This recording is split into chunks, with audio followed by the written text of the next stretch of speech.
polyphenols, probiotics, and prebiotics. As a society, not truly recognizing the benefits of fasting beyond weight loss is a powerful tool because it works with our hormones rather than against them. When you're not aligned with your truth, you're out of alignment in every aspect of your life.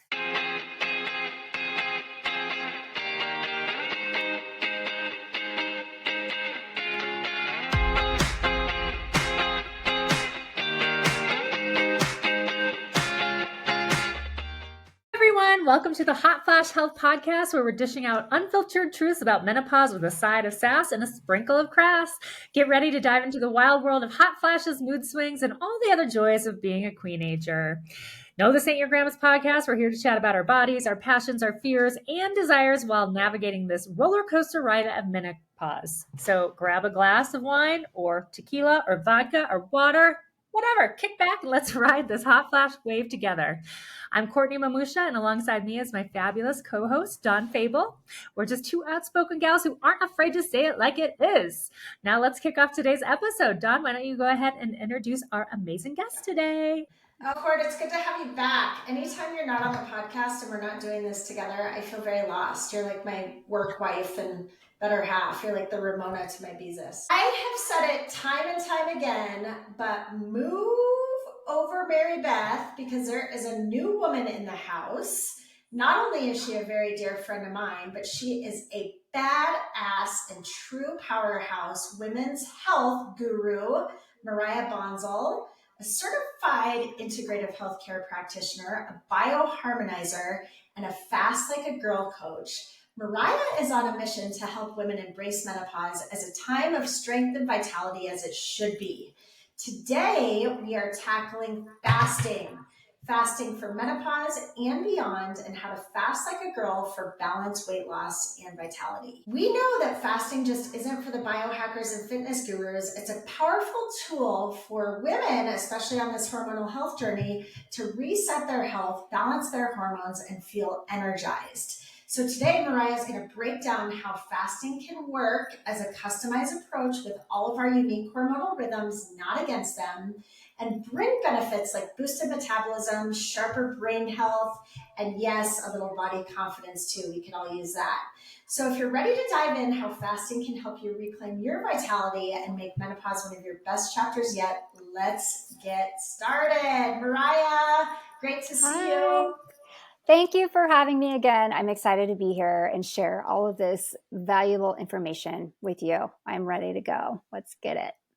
We are so excited to have you here. Let's get real. So many women are just told to eat less, move more.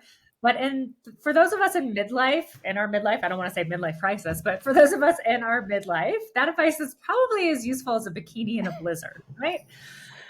What role does fasting play in supporting our unique hormonal needs, especially as we navigate this wild roller coaster ride of menopause? Such a great question. Yes, that outdated term and paradigm for health, to eat less and move more, actually triggers me. Like I am triggered.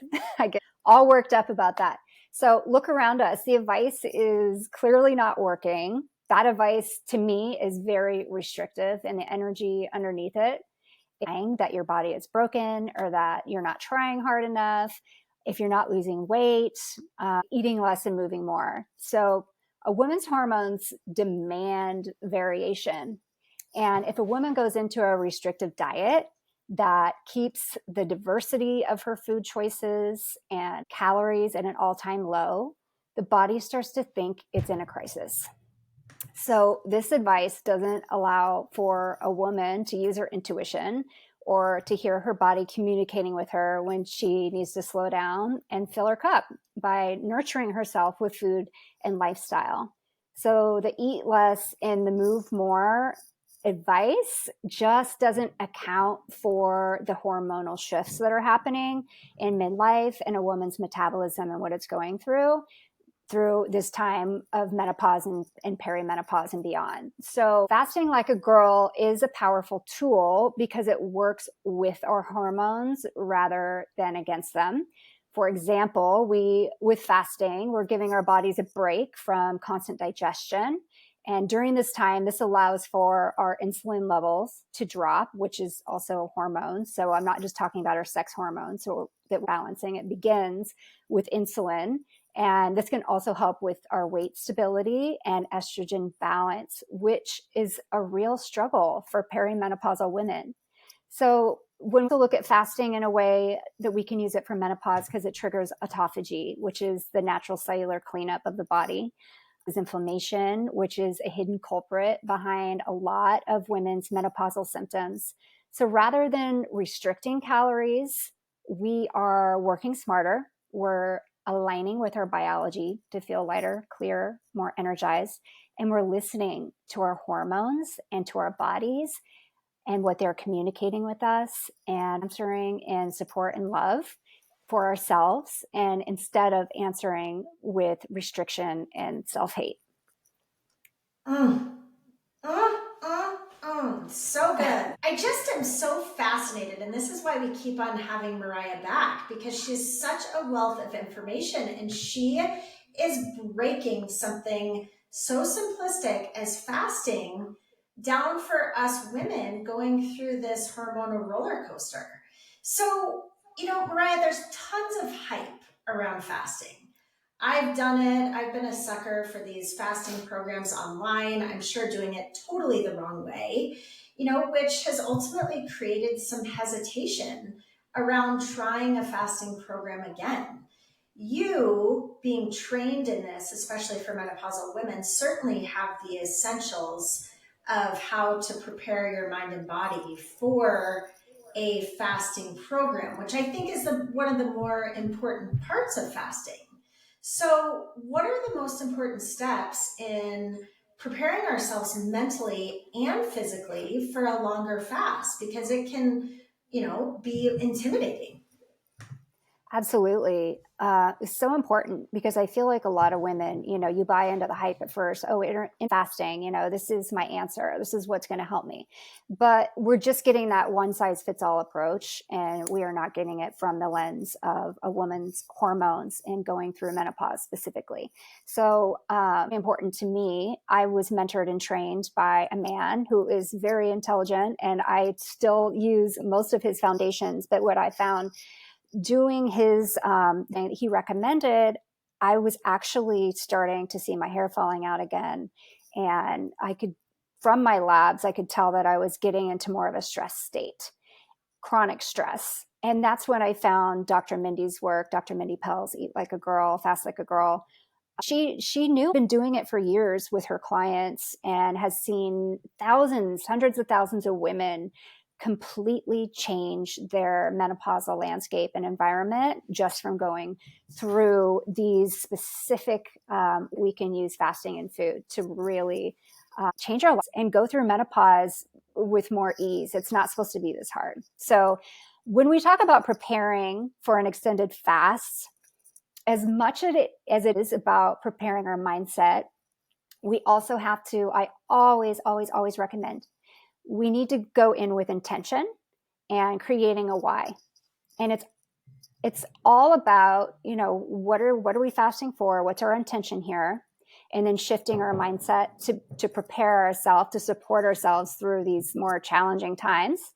But I always tell women to approach fasting with curiosity and kindness.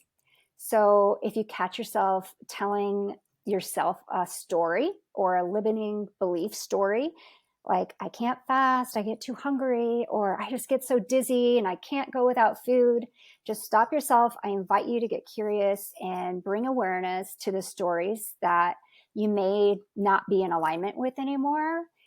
So when you catch yourself here and then start shifting your mindset, you can create a new story. So tell yourself instead, fasting may be uncomfortable at first, but I'm curious to see if I can accomplish this act of self-love and self-care for myself by taking the baby steps and seeing how it goes. And then we start gradually by extending your fasting window over a few weeks to ease your body into it. So remind yourself of why you're doing it. It's because it's all about empowering yourself and reclaiming your vitality, not just checking off, how many hours you've gone without food. So we need to create our why and have it come from the heart, and carrying a deep emotional anchor with it to carry you through when the times get hard. And then I always say embrace self-care practices going into this, like journaling or meditation, breath work, positive focused mindset, and you're setting the stage for a truly transformational experience. Way is joining community, creating a community of women, like the Hot Flash Health community, who are going through menopause and using fasting to rebalance their bodies. Connect with these women daily for support. And you can also hire a coach or join a coaches community like mine that are coming up, and always guide you and make sure that you're following the rhythms of your hormones in your body. It doesn't have to be complicated. You can start by extending the time, let's say like your last meal of the day. So for instance, you finish dinner at 7 p.m. and then try having breakfast at 9 a.m. That's a 14-hour fast. That is considered intermittent fasting. And this approach is gentle, but it allows the body to tap into its repair processes. When you're talking about fasting, and I'm sure most of our listeners know what fasting is because we've been around for a while, I kind of wanted to dig into that a little bit more, because I know that there's, you could look at fasting around your different cycles within your hormones, or you could look at more of the intermittent fasting and do like 12, 14, 16, 20 hours, whatever it is. Do you really have a good method that you recommend to women starting? Is it the 7 to 9 and just doing intermittent? Is it like take a day off a week? So kind of walk me through like what your typical recommendations are for somebody who's never tried fasting and really wants to jump on this bandwagon. Absolutely. It's such a great question. There is so much behind fasting like a girl. And going into this with an open mind and setting your intention. So when I start working with a woman on her fasting, I will say, what's your intention? Is it to lose weight? Is it to, maybe have less brain fog, to ease symptoms? So we start there, and that's the goal that we're going to set for our fasting length. But the fast like a girl, whole theory, approaching this knowing how to sync our lifestyle choices with our hormones. So there is a specific approach to a woman's hormonal cycle. So we focus on different fasting lengths and styles that help a woman regulate her hormones during these different phases of her cycle. And a woman's hormonal cycle, if she's still menstruating, is 28 to 30 days. Postmenopausal women, we can get into that in a little bit, or a woman without a cycle, how we would approach fasting. So for this, we have to look at the 4 cycles, woman's menstrual cycle, the 4 phases, I'll say. So we have hormones pulsing in and out throughout this 28-day cycle. And so what I'm teaching and what I'm helping women understand about their bodies, what hormones are coming in and when, and what fast we can use and what feeding styles we can use to support those hormones. For instance, we have 2 power phases. So day 1 through 10 of a woman's cycle. This is day 1 is the first day that she bleeds. So this is called her power phase. And during her power phase, a woman can fast for 13 to 72 hours. So you can take advantage of longer fasts during this phase. We also have to listen to our body, because I know when the first few days of a woman's menstrual cycle, she might not be filling up to fasting that long, and that's okay too. This is where the woman has to come in and really listen to what her body's asking. But just know during these power phases, these are when your hormones are the lowest. And power phase 1 is when you're building up estrogen, specifically estradiol. So we want to focus on longer fasts during this time. Estradiol loves estrogen, and estradiol loves insulin and glucose to be low. So you can fast. And we are also going to shift into a ketobiotic style of eating. So keto meaning ketobiotic, I will say, because it's different than keto. It is a higher fat, lower carb but you're also getting the fibrous greens and vegetables in to support that microbiome. So if we eat this way and fast longer, days 1 through 10 are power phases, we can support estrogen as it's building up. And this will also support your mood and your cognitive powers. Estradiol, when that pulses in, it's also bringing along our dopamine, our serotonin, glutamate, acetylcholine, and BDNF, which is that brain-derived neurotropic factor. So that coming in with the estradiol is going to increase your mood and energy levels. So under 50 grams of net carbs for ketobiotic, and made carbs, 75 grams of protein, and healthy fat with every meal. So this is what we focus on in this power phase. We have a second power phase. That's days 16 through 19. So fasting is about the same. During both of those power phases, we're really using these times to really address weight loss and on detoxing our liver. Because as we know, our liver is the one that's metabolizing out and using all of these hormones. So we need to make sure that we're detoxing the estrogen out. And we want to fuel our body during that time with lots of foods that support the liver, like salad greens for every meal, like dandelion and radicchio, and all of those bitter ones are great. But the key is food variation and fasting variation. So I don't want you doing like every single day during your power phase the same length of fast. I like to vary the fasts. So one day you might do a 24-hour fast and then you'll eat. And then maybe another day you can go into a 48-hour fast and then you'll eat the ketobiotic style. The other two phases are very important too. We have a manifestation phase, which is during ovulation or around about that time. We're building up days 10 to 15 of a woman's cycle. This is where we want to slow down the fasting a bit and focus on supporting the liver. And make sure you have, the hormone feasting foods is what we call them. So we bring in nature's carbs, we bring in the greens, we bring in some protein, but the protein is going to be, a little less, and we're going to bring up the carbs a little more. So her hormones during this time, a woman's hormones during day 10 to 15 are high. And so during this time, when the hormones are building and getting at their highest, a woman needs more glucose. So that's why we're bringing in the carbs. She needs more amino acids, fiber, and nutrients. So during this time, the hormone feasting, I would say no more than 150 grams of net carbs. Focus on fiber-rich carbs, nature's carbs, not man-made processed carbs.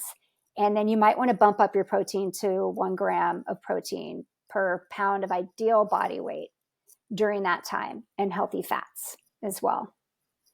The nurture phase, I know I'm going on, but that's the most important phase. That's when the progesterone is coming in. The week before your period, do you ladies crave carbs like before you get your period? Do you feel like you're craving carbs? I IUD, so I like never know when I have my period. Yeah. Like my boobs might be sore. So I always get that. When was your last period? I'm like 15 years ago. Yes, that makes sense. But most women who are going into this phase crave carbs because progesterone needs it. And progesterone actually can be totally tanked if it's not getting enough glucose and your cortisol is really high. So what about candy? I always feel like I crave chocolate. That's, it's actually really good for you. It's a polyphenol, and dark chocolate is one of the foods that I do recommend during the hormone feasting time to support that progesterone. Progesterone thrives on low cortisol and insulin. If you're stressed and your cortisol is spiking all the time, you're going to tank your progesterone, and that manifests as cranky, PMS, gaining weight, irritable, mood swings, moody, like, I know. So during this time, the 10 days before, 7 days before you start your period, just bring in sweet potatoes, bring in bananas, bring in beans and papayas and mangoes, bring in all of that stuff, and don't stress. You need to give yourself time to rest. Don't feel guilt or shame about it. Know that that's what your hormones need. And so that's how you're going to support them. Holy cow. I mean, you continue to blow our minds all of the time around your knowledge, but this just goes to show that one size fits all methodology for fasting does not work. Like on Amazon, ladies, on all of the teeny boppers that are trying to sell you a one size fits all fasting program, no one is taking into consideration these 4 cycles. No one is taking into consideration the hormone deficiencies that you have. This is wild. And who would have ever thought that fasting can be used as such a powerful tool for hormone balance? It's pretty amazing just going through this myself. And that's why I'm so passionate about it, because I learn from experience and then I seek out the mentors who are teaching these things, learn them and help other people too. Like I do not want women to have to suffer. And it's just information that's not really widely known yet, but it is growing. And I want like share all of this information because I know from my experience how life-changing it can be for a woman. And it's so empowering too when you have, this knowledge and power to take back control of your health. Court, I feel like you and I need to dig into like the cycle with the liver detoxification. So, both Courtney and I's best friend is tequila. It's better when we're drinking it together, but that's interesting because so many of us women, including myself, admittedly, there's seasons where you're drinking too much. And I feel like that can be so advantageous because your liver just isn't processing the way that it used to. I just did our at-home blood work and I was like, John, look at my liver enzymes, which were like way elevated in the red. And, after my heart surgery, it was on pain meds. So, I think it's just like a mixture of stuff and could be the time of month. And I don't even know. That's why it's probably important to do blood work more than once. But if you could shed a little light into that would be helpful. Yeah. So I love that you brought that up because all of my programs and most people, I feel like I lose most people here. So when you go into fasting and eating like a girl, like your body is primed and ready to go. And that foundation is doing a functional medicine liver detox before we begin anything. And I mean, I don't know if you've been on my social media, but most of my videos are me talking about detoxing. And I almost feel like people get sick of hearing it and they don't want to do it. But this is the one step that will change your life. It shifts everything. So during these stressful times of going through menopause, we reach for our margaritas or we go through stages where we're drinking a lot more and we're stressed out. But I really feel that knowledge is key here. If you start learning about the hormones and your body and how your liver works to metabolize and detox estrogen, picking up that margarita, maybe that second or third one, you'll be like, pass on this one. I know what phase of my cycle I'm in. And I know my liver is doing a lot of work for me right now, and it needs to detox this estrogen. And if it can't detox it because it's trying to detox the 4 margaritas I had, guess what it's going to do with it? It stores it as fat. All the toxins where it has nowhere to go and it can't process, the liver stores it on you as fat. And it's doing that to protect you, instead of placing it, around your liver, around your heart, it's going to put it under your arms and on your belly and in your hips to save you until it has time to come in and detox. So functional medicine detox, that I was thinking this is where you need to start. And I would love to get a group of women together who are ready to take these next steps into fasting and eating and lifestyle, and just take you through a detox. And I'll guide you through. It can, there are 2 days of fasting in this functional medicine detox, and tell themselves, oh, I can't do that. We'll say, try. And I'm going to support you in preparing your body to enter into this fast. And then the rest of the 5 days are really healthy eating, and it's timed in a certain way. It's low carbohydrate and low sugar because we're giving our liver time to process and detox. I recommend women do a 21 day, but I will tell you, if you are not mentally prepared and ready, it is really challenging. But the benefits that you see, I had people stopping me in the street after the 21 day detox telling me that they're like, what did you do different? Your skin is glowing. Your stomach is flat. Your hair is shiny. Like, you look radiant. And I was like, I detoxed my liver and I stopped drinking for 3 weeks. So it is really incredible journey during the detox. You can either do a 3 week, a 2 week, or a 1 week. And we could just do a 1 week just to see how it feels.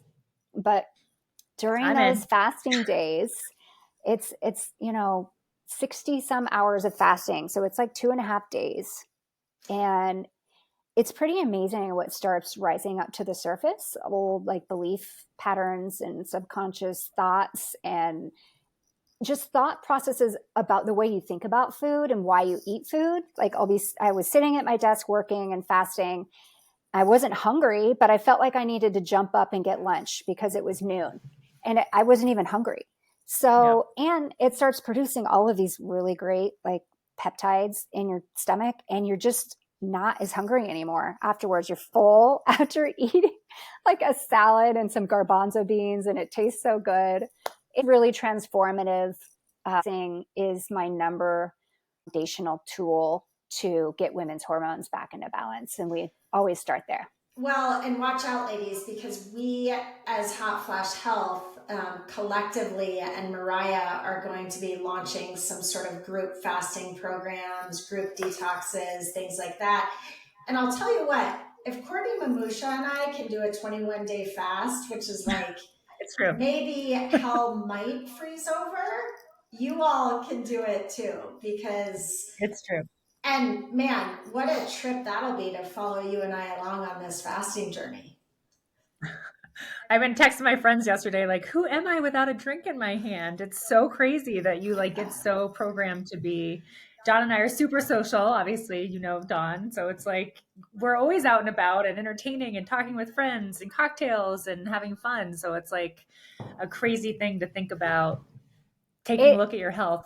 Absolutely. It's a total shift of your whole mindset. I feel community is a huge role in getting through these things. Like, do not isolate. Meet up in our community with our mocktails and laugh together, cry together. Like, I feel we needed that moment, but it can be done, and it really makes you feel empowered. Let's talk about, we've all done some fasting now, or let's pretend we're all on this journey. How we're feeling amazing, but we're a little nervous about re-entry, right? So after you've done this whole amazing detox and fasting, how can we refuel our bodies without sabotaging all of that work that we just did to balance our hormones and detox our livers and have shiny hair again, just to make sure that we're sustaining our energy and our weight and everything, and kind of go back into the world of normalcy and having cocktails again? Yes, exactly. I'll tell you, it is fun to do a longer detox like that. And then of course you go back in fueling yourself with healthy foods. But I will say the cocktails hit you a lot harder after a good liver detox. So you might not need 3 anymore. You're back to have stuff a 1 drink. Cheap date status. Woo! You're a cheap date. Now you've turned into a cheap date. So there's a definite art to breaking a fast. Just as important as the fasting itself is the food that you're refueling your body with. So when we fast, your whole gut microbiome ecosystem changes. So the bad bacteria die. If you're dealing with any kind of yeast and that kind of thing, they die. It dies off as well. Microbes start spreading out, and your body is preparing for the reintroduction of food. So with shorter fasts, 12 to 24 hours, you want to eat to refeed those microbes. So you want to eat to refeed the microbes. You want to eat to slow your glucose spikes, and you want to eat to power up the muscles. So during fasting, some people will say, oh, it breaks down your muscle. It's using that, for fuel. It could break down muscle a little bit, but that's why it's key that we go back in with amino acids and protein to build that back up. And there's scholarly articles and research that shows this the case. So I always tell people, shorter fast, focus on the 3 Ps: polyphenols, probiotics, and prebiotics. These 3 Ps will rebuild your microbiome. So an example of the 3 Ps, when we end a 12 to 24 hour fast, the first thing we're going to eat is, let's say, fermented yogurt with blueberries. I like an avocado with some sauerkraut and hemp seeds on top. Or we can do bone broth that holds the key amino acids like glycine, which helps repair leaky gut. So we'll do the bone broth, and then we can do some yogurt and blueberries. I mean, there are many other combinations, but the polyphenols, probiotics, prebiotics. The polyphenols are compounds, if you don't know what they are, they're found in plant foods, but they act as antioxidants, and they can neutralize free radicals and clear your cells and decrease your risk for cancer and diabetes and heart disease. They're just really powerful plant foods. So olive oil is one of my favorite polyphenols. Not cooked, you have to eat it raw, like sprinkled over some arugula, drizzled over arugula or something. Want to make sure after we do the 3 Ps that we are fueling with 30 grams of protein in your next meal, because that's going to stimulate and build more muscle. And if you're trying to build more muscle, which a lot of women are, then maybe we would bump this up a little bit. So for longer fasts, so that was for the short fasts, but breaking for a longer fast, like I've had friends come and tell me, they're like, oh, I just did this 2-day fast and then I ate and I threw up and I'm not sure like why that happened. I'm like, well, your body probably wasn't ready for that like big brick of protein that you just threw in there after 2 days. So there is definitely a way and steps that I walk you through in breaking that fast. So step 1, we start with a cup of bone broth or vegetable broth. Step 2, we wait like an hour, see how that, feels. Step 2, we eat a probiotic rich meal with a good fat. So that would, be like your yogurt and berries. And then step 3 would be to consume nature's carbs, but steamed. So we're going to do like steamed vegetables and potatoes and that sort of thing. Wait an hour, see how that feels. And then the last step, and this could be the next day if you're breaking your fast at night, because you might not have enough time to get all this in before you go to sleep, would be to eat your protein rich foods, like introducing your animal or protein vegetables. So that is how we want to refuel. We just need to start gently and focus on the easy to digest foods first. Make sure that we're not spiking our insulin by like going in and just eating like a whole thing of French fries. I've had a glucose monitor on and I've seen what that can do to your glucose, and it's not good. So don't do that. Just gradual reentry that respects all the healing work that your body just did, and so that you can maintain that vibrant feeling from your fast. Holy cow. I mean, there really is like such an art to this to do it right. I mean, from the preparation, from a mental perspective to, actually customizing your fasting based upon where you're at in your hormonal cycle, to the re-entry, to sort of the post-fast. And so that's why I think it's so important that, women who are leaning into this really find someone like you that can support their journey, or else you're just going to starve yourself for 2 days and then feel like shit and then eat French fries the day later, and you're not going to experience any of the short or long-term benefits of this. Like I've done, right? Like I ordered that prolonged fast. I was so pissed off for 3 days. I ate some terrible bar. I was like eating an olive for lunch and I felt terrible. And when I was done, I like couldn't get to the McDonald's drive-through or Chick-fil-A drive-through fast enough. It was, and it was $400. So like, no.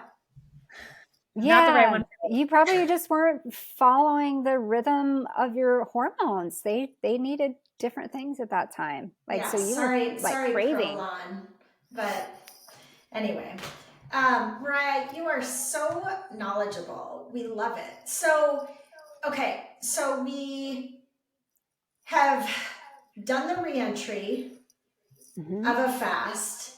Now, what about like exiting a fast entirely? What's the ideal way to, I mean, you just talked about that a little bit with the re-entry, but how do you sustain that long term? How often do you recommend fasting? Should you do it monthly? Should you do it weekly? Should you do it, quarterly? What is the cadence of fasting once you have exited the fast itself? Yeah. So, I'm saying, using fasting should be a lifestyle tool, something that you have in your toolbox that you can bring out when you are feeling called to do so. I use fasting personally all the time. This is my lifestyle, and I tailor it to my body's hormonal needs. So I think the fasting routine that I just explained, there are specific phases of our hormonal cycle that we should not be fasting, or maybe just going 13 hours. And so this takes into consideration the 4 phases of this fasting cycle for fasting and not fasting, and feeding with the right foods. So I do take breaks. Like for me, I don't beat myself up if, I can't do a fast a certain day because I'm not feeling it, or maybe my social schedule, isn't right at the time. I just move on and pick it up when I feel like I need it.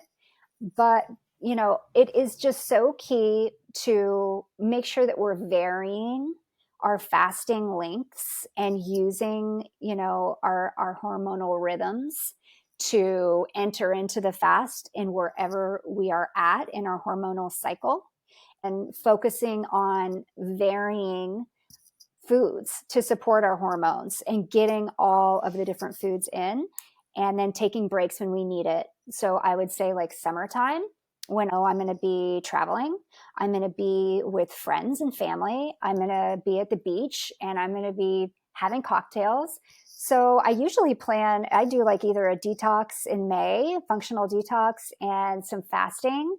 Feel great. I'm ready to get into my bikini or swimsuit or whatever. My mind is feeling clear, and I can go into my summer enjoying, bad foods and drinks, and probably staying up too late and having so much fun socializing with everyone. And it's easier to bounce back. I don't find myself getting into that really, sick feeling state anymore. So I would say using fasting and exiting a fast with, just keeping that in mind, using it when you're feeling called. But just be in tune with your body and your hormonal needs, self-trust and confidence, and know that every successful fast that you go through, it just is strengthening your own resilience and your health and your mind. So I say it's for everyone, and use it all the time. P.S. Next time we go on a vacation together, because it's gonna suck to go on vacation with you next to your No, bikini body. So make sure and call me, and let's do a fast together. We should have a absolutely. girls trip. See, that's how we'll do it. We'll have a Yes. fast before, and then we'll have like a Yes. celebratory thing after. It'll Yeah. like give us that motivation to get through the fast. But I Yes. always say to women because, I'm even coaching some of my friends, and I'm like, when we're on a trip together, like, I am not Mariah, the integrative health practitioner anymore. Like, Yes. you don't even know me. I'm not the coach. Like, I step into my other reality during that time. I've seen your alter ego, you crazy broad. We got to still have fun. This is all about loving ourselves and having fun and not being too hard on ourselves. So, Well, Mariah, we love having you on here. That's why you're one of our favorite resident guests who is coming on more and more to share your knowledge with all of us women, and love your approach to fasting like a girl. This has been amazing and definitely eye-opening. And I know for one that I desperately need it with probably the state of my liver and just lifestyle in general. So really, thank you so much for being on today. Yeah. How can people absolutely. find you, Mariah? Like, for more, I've had so many people just reach out to me regarding our guests, and I know that I've been connecting you with some people, but for the masses out there that are looking for more of your shared wisdom and brilliance, how can people connect with you? Sure. I would say the best way to connect with me is on Instagram at Mariah Season Wellness. My name is spelled Myriah. So find me there. You can message me there. I'm active there. I do have a website, mariahseasonwellness.com.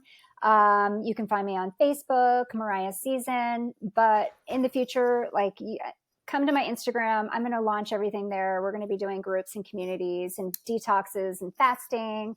And I'd love you all to be a part of my community and journey through this with you. So thank you. Thank you for having me. We love you. We're in. We love you. Well, that's a wrap on today's episode. Everybody remember that menopause may be a wild ride, but together we've got this. Don't forget to follow us on Instagram, TikTok, and Facebook at Hot Flash Health, and subscribe to us at YouTube, Apple, we just got it to Apple, and Spotify, or any of your podcast places you want to listen to us. Always share your thoughts, feelings, suggestions. We're here to listen and share this just as much as you guys. Until next time, stay fabulous, stay sassy, and keep those hot flashes in check.